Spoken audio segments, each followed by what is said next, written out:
Çaylak Penguin, 2023 yılında kendi çaylaklık dönemlerimize ilham alarak kurduğumuz bir CTF platformudur. Bizler de siber güvenliğe ilk adımlarımızı atarken zorluklar yaşadık.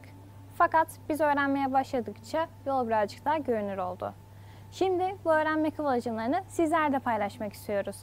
Bu sene yeni gelen hazırlık öğrencilerine ilk kıvılcımları vererek işe başladık. Şimdi o anları izleyelim.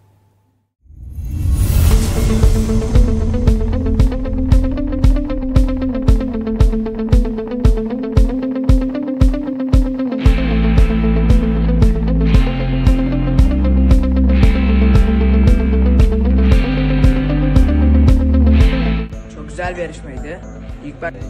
Güzel bir yarışmaydı.